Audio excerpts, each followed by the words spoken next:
Ah, ok, más allá de una práctica religiosa, una práctica mística, de una entrega, el Zen es una práctica en sí misma y es nada más práctica, o sea, no necesitan saber nada. Todo lo que yo voy a decir lo pueden tirar al bote de la basura porque es simplemente información que yo estoy dando, pero cuya única función es inspirarlos a ustedes a la posibilidad de una práctica. Fuera de eso, lo único que importa es cruzar las piernas y sentarse. Todo lo demás se puede convertir en un rollo muy bonito, pero no va a transformar vidas. Lo que transforma vidas es practicar, es cruzar las piernas y sentarse a meditar. Eso es lo que cambia. No cambia darle vueltas y qué bonito es y qué bonito queda y qué bonito altar o qué fea figura y por qué tiene esta figura aquí y aquella allá, etcétera, etcétera. Lo único que importa es practicar. Y practicar quiere decir cruzar las piernas. ¿Y por qué cruzamos las piernas? ¿Por qué nos sentamos en esas posturas? Porque acallan la mente. Estas posturas lo que hacen es que nuestra mente se relaja en la medida en que el cuerpo se relaja y entonces tenemos menos pensamientos. Se tranquiliza todo, todo baja de intensidad, todo está en otro nivel de intensidad. Y en ese momento es que nuestra mente puede soltarse y soltarse a esta constante ráfaga de pensamientos que nos agobian. Y cuando digo pensamientos que nos agobian, es todo lo que surge de la mente juzgando lo que es o no es la vida, lo que está o no está, si es la vida o si es esto o si es aquello.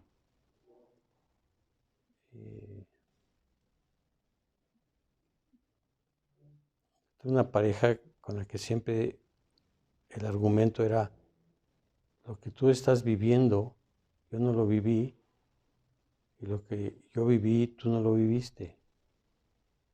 O sea, fuimos una vez a Cancún y buceamos y para ella fue como el momento transformador de su vida, los peces y los colores y la sensación del agua ¿no? Para mí fue bucear un rato. Para ella fue una experiencia macro y había sido exactamente lo mismo lo que hicimos. Y, pues, íbamos juntos, nadando juntos, saliendo por aire juntos y haciendo todo juntos. Entonces, la manera en que vivimos las cosas depende de cada quien. Y entender eso es tan difícil. Siempre nos estamos peleando porque el otro no nos entiende. Y no nos entiende porque nosotros mismos pensamos que la única manera de vivir es la que yo creo que es. O sea, lo que yo creo que así tiene que ser, ¿no? Y siempre se van a encontrar que en mayor o menor medida con sus parejas, las que vayan teniendo en la vida, que hay una dificultad en la relación porque cada quien piensa que las cosas deben ser como ellos lo perciben. Y sin embargo, la vida no es así. Porque todo lo que pasa por nuestra mente tiene los filtros de muchas maneras. Filtramos todo. La mente tiene como una secuencia de filtros para la realidad. Y no hay manera de que no sea de otra manera. O sea, porque la mente usa esos filtros para juzgar. Es como, si lo tuviera yo que poner en una situación contemporánea, diría que es como Facebook y sus algoritmos, donde deciden cómo debe ser la gente, deciden cómo debe comportarse la gente, deciden cómo debe verse la gente, deciden qué es ser bonito, qué es ser feo, definen cómo deben ser las personas. Y esos algoritmos nos están fastidiando como personas.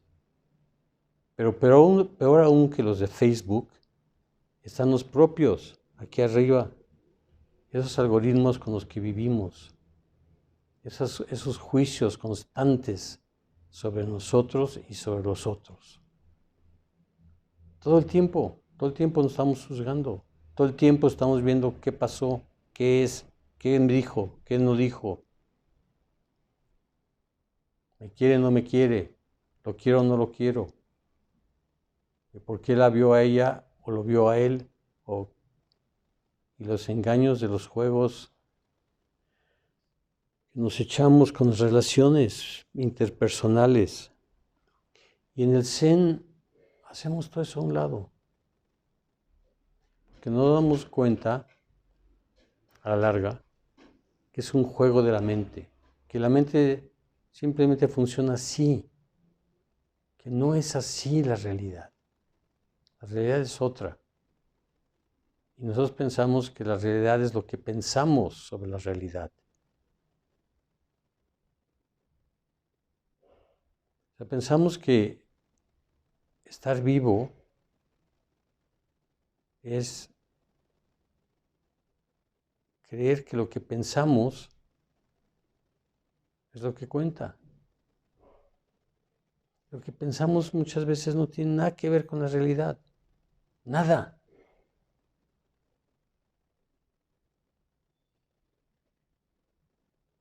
Nuestros pensamientos son una monserga.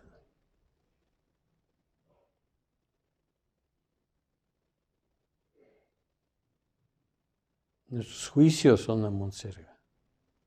Sí los necesitan para pasar un examen. No hay de otra, porque sí hay conocimientos que deben adquirir. Pero los juicios personales, lo que ustedes piensan y juzgan sobre la realidad, pocas veces tiene que ver con la realidad misma, sino que son una manera de interpretarla o de juzgarla. Y lo que hace el Zen es que nos ayuda a vivir de una manera directa las situaciones.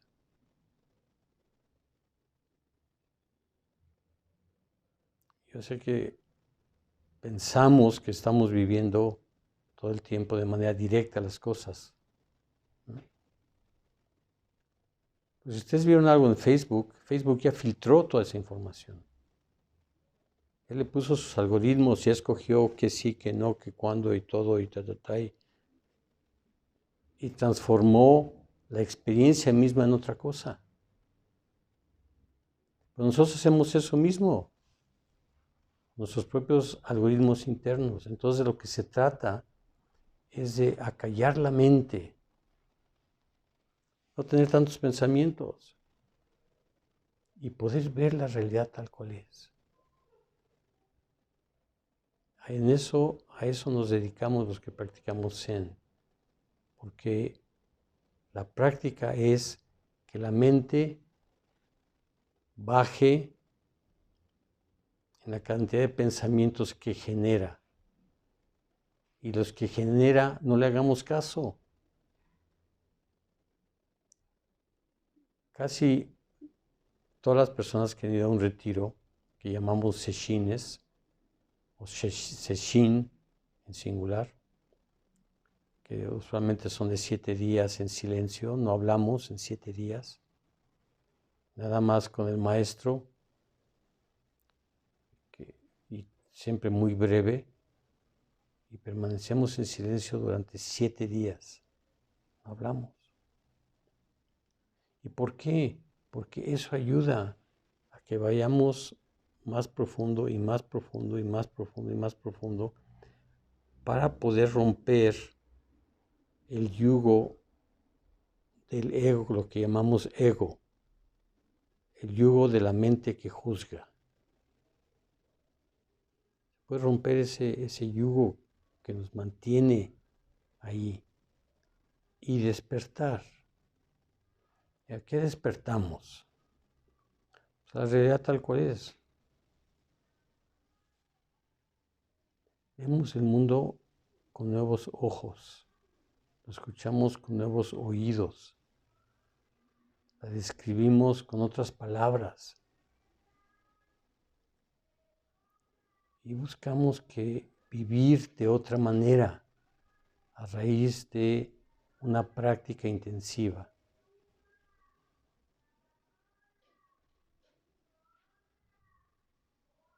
Entonces, ustedes que están segundo de prepa, primero, tercero. Tienen 17, 18, no hay de 16 nadie, ¿no? Okay, 17,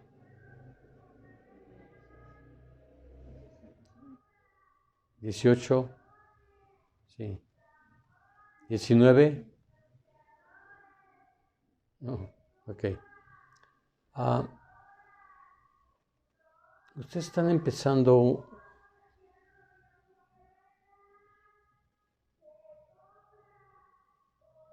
o más bien están terminando todo un ciclo en sus vidas. Está padrísimo. Están en el ¿y ahora qué estudio o no estudio? ¿Quiénes ya decidieron que van a estudiar?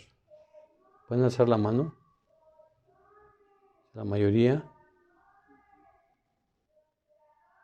Ok. La mayoría.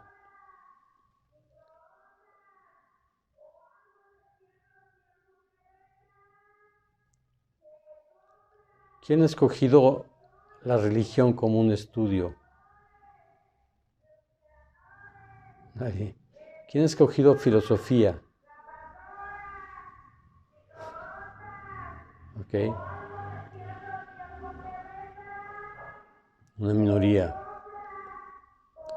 ¿Quiénes se fueron a ciencias duras? Matemáticas, física, química, biología, ciencia. ¿Nadie? Es raro viniendo del TEC. Las ingenierías. ¿Quiénes han escogido ingenierías? Okay. ¿Todos en ciencias sociales? Qué sorpresa. Qué sorpresa. Porque bueno, siendo el TEC, y su fuerte siendo las ingenierías, o antes eran las ingenierías, no sé ahora.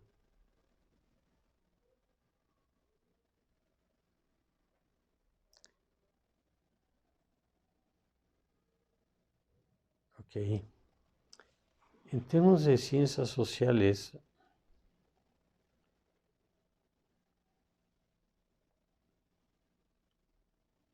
es mucho más claro.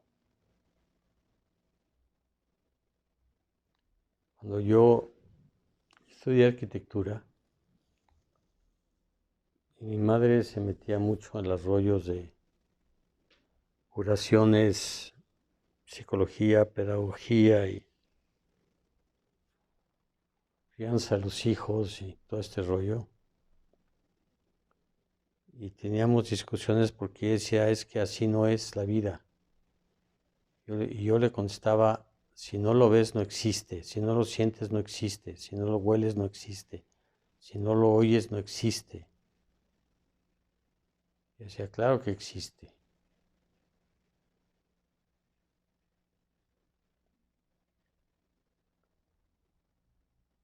Yo venía desde las ciencias más duras y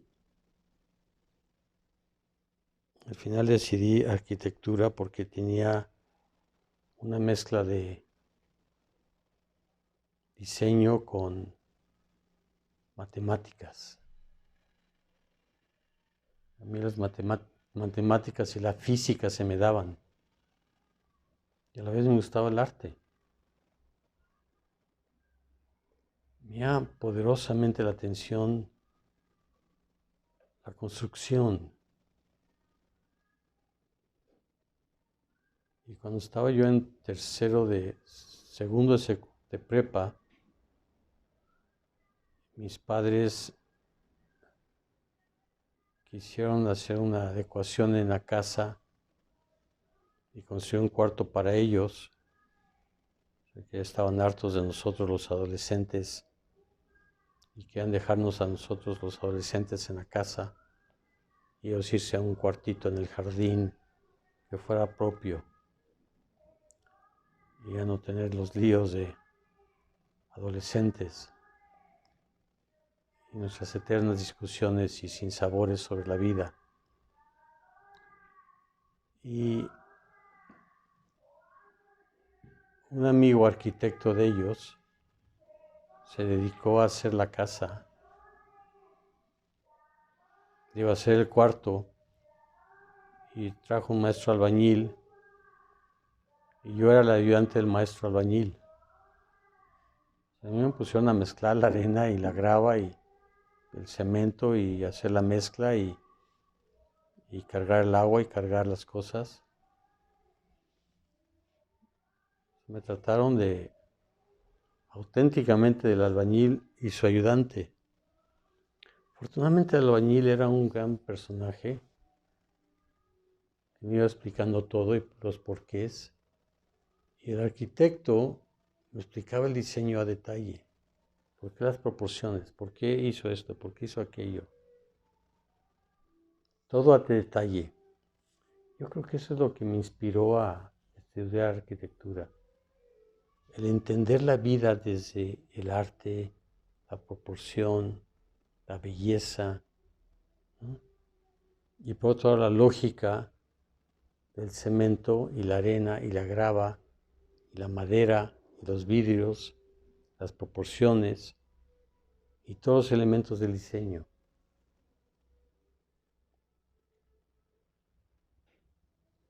Me dediqué bastantes años a la arquitectura y luego me dediqué por herencia, por mis padres, que tenían una editorial. Me empecé a dedicar a la editorial, que es un mundo de ideas. Todos son ideas escritas en papel. Es el mundo de las ideas. Y era un trabajo fascinante porque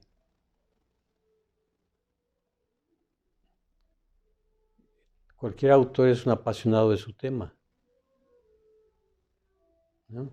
Es un apasionado de su tema. Todos los autores te quieren hablar de su tema, ¿no? Entonces me daban unas verdaderas clases para explicarme sus libros. Entonces era un mundo fascinante. De pronto tener a una persona que seguramente era una vaca sagrada en su facultad, explicándome desde el principio por qué su libro era importante y cuál era el tema de su libro y por qué valía la pena publicarlo. Y fue fascinante poder hablar con todos esos personajes de tú a tú. Bueno, ¿y por qué no está esto? ¿Y por qué no está aquello? ¿Y por qué hizo esto? ¿Y por qué puso aquello? Y no hacíamos literatura, hacíamos solo ciencias sociales, psicología, pedagogía, algo de arquitectura por una deformación profesional mía. Y en fin, hacíamos todo tipo de cosas. Y era un mundo fascinante tener estas clases con estas personas y aprender de ellos. Sobre todo cuando ya decidíamos hacer el libro, dábamos el visto bueno y entonces había que trabajar en convertir el libro en algo que se pudiera vender. Y a veces había muchos agarrones con los autores. El autor no quería cambiar nada. ¿Cómo crees que va a cambiar esto? ¿Cómo crees que lo de allá? Pero te falta. No, pero eso es otra materia, pero yo no voy por materias, yo voy por temas. Tienes que cumplir con el temario, no nada más con lo que tú enseñas en el TEC, tu libro tiene que servir en la UNAM, tiene que servir en el Poli, tiene que servir en todas las universidades a nivel nacional o América Latina, y no nada más el currículum de la universidad donde tú estás. Ah, bueno, sí, pero las discusiones se volvían eternas por eso. Pero cuando estaba yo empezando a ser editor, me casé y el matrimonio duró como año y medio,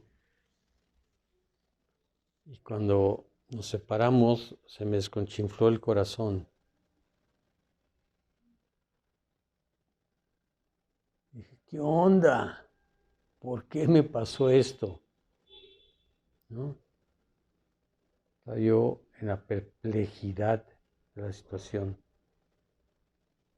¿Cómo es que no funcionó si nos quedamos tanto? Y pues así que no funcionó. Entonces yo había ido a un retiro de Zen y Roshi, que es el maestro, Roshi quiere decir venerable maestro. Yo nada más soy maestro, entonces soy sensei. En cambio, él era venerable maestro. Y yo decía, pues él dijo que si uno hacía zazen, la mente se acalla y uno no sufre tanto. A lo mejor eso me ayuda porque yo lloraba como Magdalena ante la ruptura. Y entonces me empecé a sentar en la mañana. Descubrí que si se me sentaba en la mañana, hacía zazen, cruzaba las piernas y practicaba, dejaba yo de llorar en el día. Y si practicaba en la noche, dejaba de llorar en la noche. Y luego descubrí que si practicaba en la mañana y en la noche, ya no lloraba. ¡Wow! ¡Qué maravilla! Dejar de estar triste. No estar en el sufrimiento de bueno, por qué pasó y que simplemente dejó de haber pensamientos sobre el tema. Y eso fue una sorpresa para mí. Entonces dije, si eso hizo un retiro para mí, yo quiero ir a otro. Y me fui a otro. Después seguí yendo a otros. Yo hacía 4 sessions al año, de una semana. Al principio 3 en Estados Unidos y 1 en México. Y más adelante 2 en México y 2 en Estados Unidos. Y ahí la llevaba, como el burro. No soltaba y no soltaba y no soltaba. Y yo no solté la práctica, yo seguí, porque vi en mí cómo me transformaba, cómo me cambiaba, cómo me hacía más dúctil, más suave, menos rígido en la vida. Me enseñó a bailar en la vida. Me enseñó a estar feliz en la vida y no quejándome todo el día.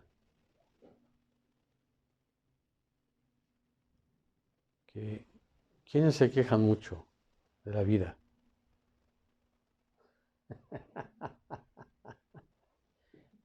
¿Quién más? ¿Nadie más? No, sean sinceros. ¿No se quejan? No se quejan de sus padres. ¿Por qué me tocaron sus papás? ¿No? o estos hermanos,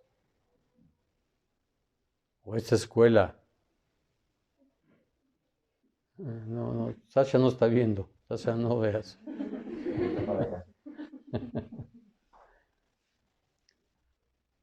O las parejas que escojo, ¿por qué escojo idiotas o idiotas?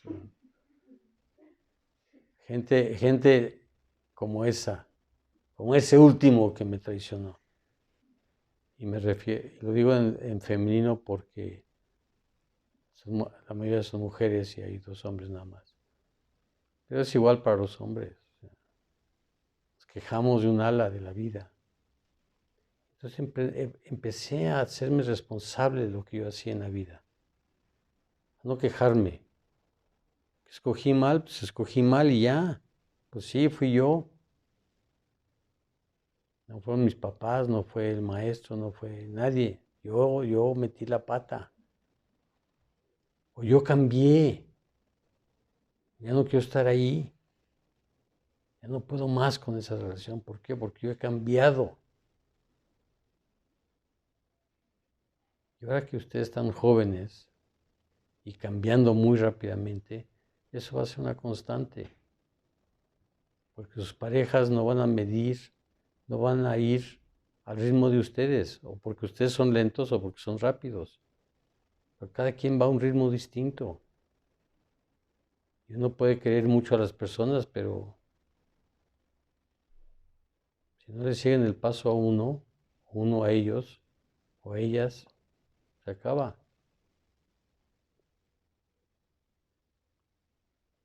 Y no es fácil, no es fácil entender la vida. Pero yo vi que si yo me sentaba, la vida cambiaba.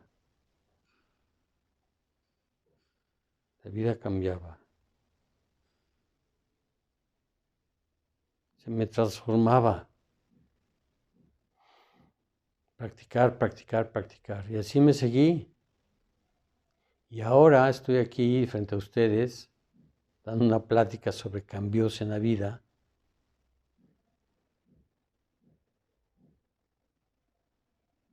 El único mérito es que yo he cambiado. Y que encontré una tecnología que me permitía cambiar. Me permitía transformarme. Cambiar. Cambiar y cambiar. Porque eso es la vida. La vida es cambio. Entonces el Zen lo que ayuda es adaptarnos a la vida, adaptarnos a los cambios, adaptarnos a las circunstancias. Eso es lo que hace el Zen, es lo que hace la práctica de Zen. Por ejemplo, ustedes están sentados en estos cojines. Yo no me he movido una sola vez las piernas. Y ustedes están como chapulines ya. Ya no aguantan con las posturas. Ya se les durmieron las piernas, ya no pueden, ya están esto, ya están aquello.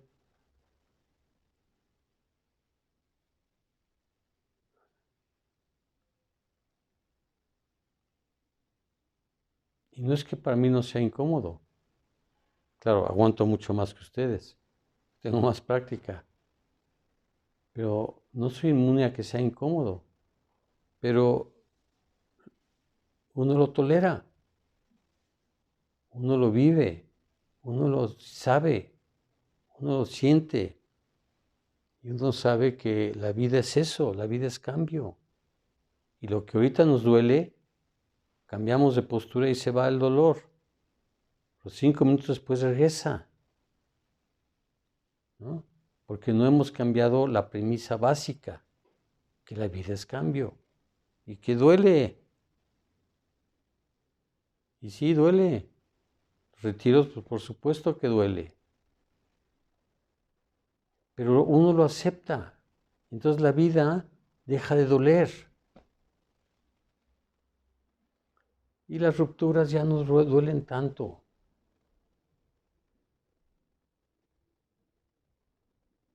Ya no duelen tanto. Y los cambios ya no duelen tanto. Gracias a la práctica. Gracias a la práctica en donde qué estamos cambiando, cuál es la parte que estamos cambiando. Uno, no creemos que las cosas son permanentes, todo cambia. Y si entiendes que todo cambia, pues ¿por qué no ha de cambiar mi vida?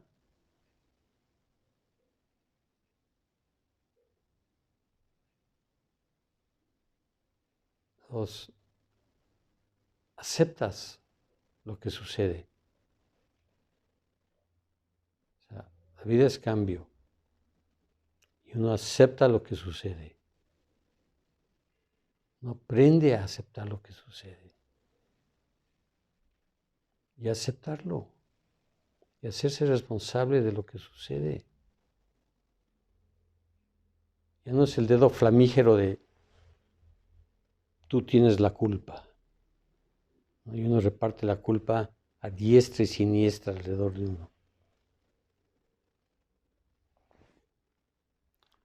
Es que tú me viste feo, mira nada más, tú me estás viendo mal.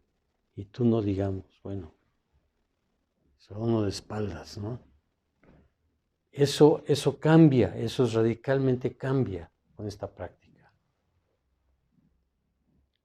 Entonces, si el Zen viene del budismo y de la enseñanza básica del budismo, donde el Buda, el que empieza todo esto del budismo, se enfrenta a los tres signos: la muerte, la enfermedad y la vejez. Las tres. Uy, ¿por qué ese señor se ve tan viejo? Porque está viejo. ¿Y ese por qué no camina derecho? Porque está enfermo. ¿Y ese por qué está tirado en la calle? Pues se acaba de morir. Y el Buda lo impactó de tal manera que de una vida placentera en el palacio, porque él vivía en un palacio, se fue del palacio y fue a ver por qué pasaba eso. ¿Por qué hay muerte? ¿Por qué hay enfermedad? ¿Por qué hay vejez? Tenía 28 años, dice la historia. No sabemos si esa es la verdad de la edad, pero a los 28 años se larga y deja todo atrás. Palacio, fortuna, riquezas, esposa, hijo. Y se va, basta, me voy, no más, se acabó. Y se va, se fue. Y se pasa 6 años practicando, como dice un autor, las austeridades más perversas de la India, que para eso son re buenos, caray. Se paran de cabeza todo el día. ¿Qué se puede ocurrir hacer eso? O se queman los pies, caminan sobre carbón y no se queman. O hacen todo tipo de cosas perversas y para dañar el cuerpo o aguantarse. Entonces, el Buda se las echó todas las de su época. Y siempre encontraba un maestro que le enseñaba algo y cuando ya no tenía más que enseñarle se iba. No, eso ya lo sé hacer, eso ya lo sé hacer, eso ya lo sé hacer, eso ya lo sé hacer.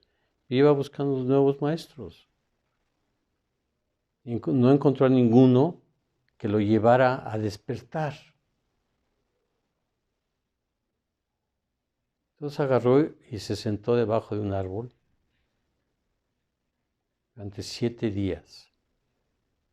El séptimo día levanta la mirada y ve la estrella del amanecer, que seguramente era Venus, que no es una estrella, es un planeta, pero se ve en el amanecer, en el horizonte.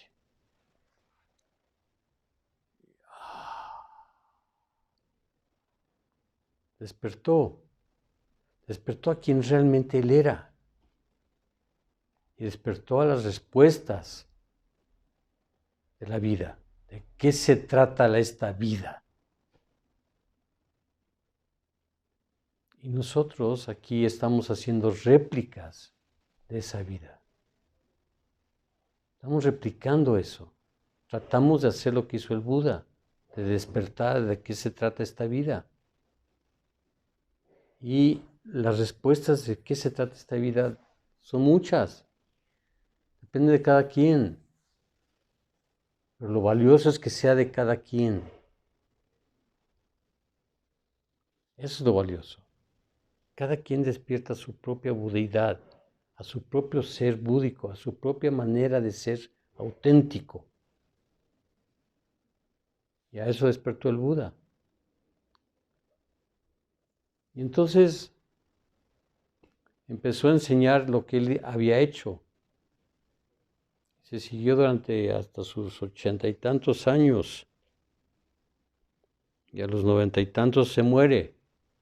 Y deja algunos estudiantes que repiten lo que él hace. Y se repite y se repite y se repite y se repite. Y va cambiando de zona geográfica.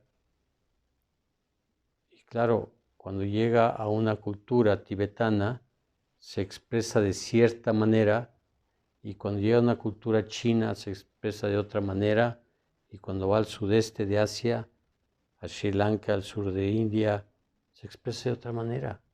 En un caso el budismo tibetano, en otro caso el vipassana, lo que actualmente llamamos vipassana, y el zen, que es China. Entonces las enseñanzas se permean en las culturas y toman elementos de las culturas locales para expresar lo que es el budismo. Entonces nuestro esfuerzo aquí en México es hacer un zen mexicano. Puro, que tome los elementos de la cultura mexicana. Por ejemplo, siempre hacemos un retiro en el Puente de Muertos. No solo porque es muertos, digo, no solo porque es un puente y nos ayuda a no faltar al trabajo, sino porque es perfecto el tema de la muerte en el budismo. Todos ustedes se van a morir. Yo me voy a morir. Se va a morir, se va a morir. Yo me voy a morir. Todos nos morimos. Todos vamos a cambiar de cuerpo. En algún momento de la vida vamos a decir, ese cuerpo ya no sirve, el que sigue. Otro cuerpecito para mí. ¿Ah? Entonces es eso, cambiamos de cuerpo. Y otra vez, y otra vez, y otra vez. Entonces lo que vamos haciendo en esta vida es aprender a cambiar, aprender a transformarnos, aprender a ser mejores personas. Es lo que enseñó el Buda. Y entonces tomamos el tema de la muerte como una manera de ser un zen más mexicano, porque la muerte es un tema importante en México, pero también lo es en el budismo. O sea, ¿por qué? Porque queremos despertar antes de morirnos. ¿Para qué esperar otra vida? Una vez. Vámonos. ¿No? ¿Para qué espero? ¿A qué espero? No, de una vez, de una vez. De una vez. A sufrir todo lo que hay que sufrir y de una vez, vámonos. A despertar. Porque eso va a cambiar cómo renacemos. En cambio, si nos portamos mal, y nos seguimos portando mal, y nos seguimos portando mal, vamos a renacer como una cucaracha, como un ratoncito que se come el gatito,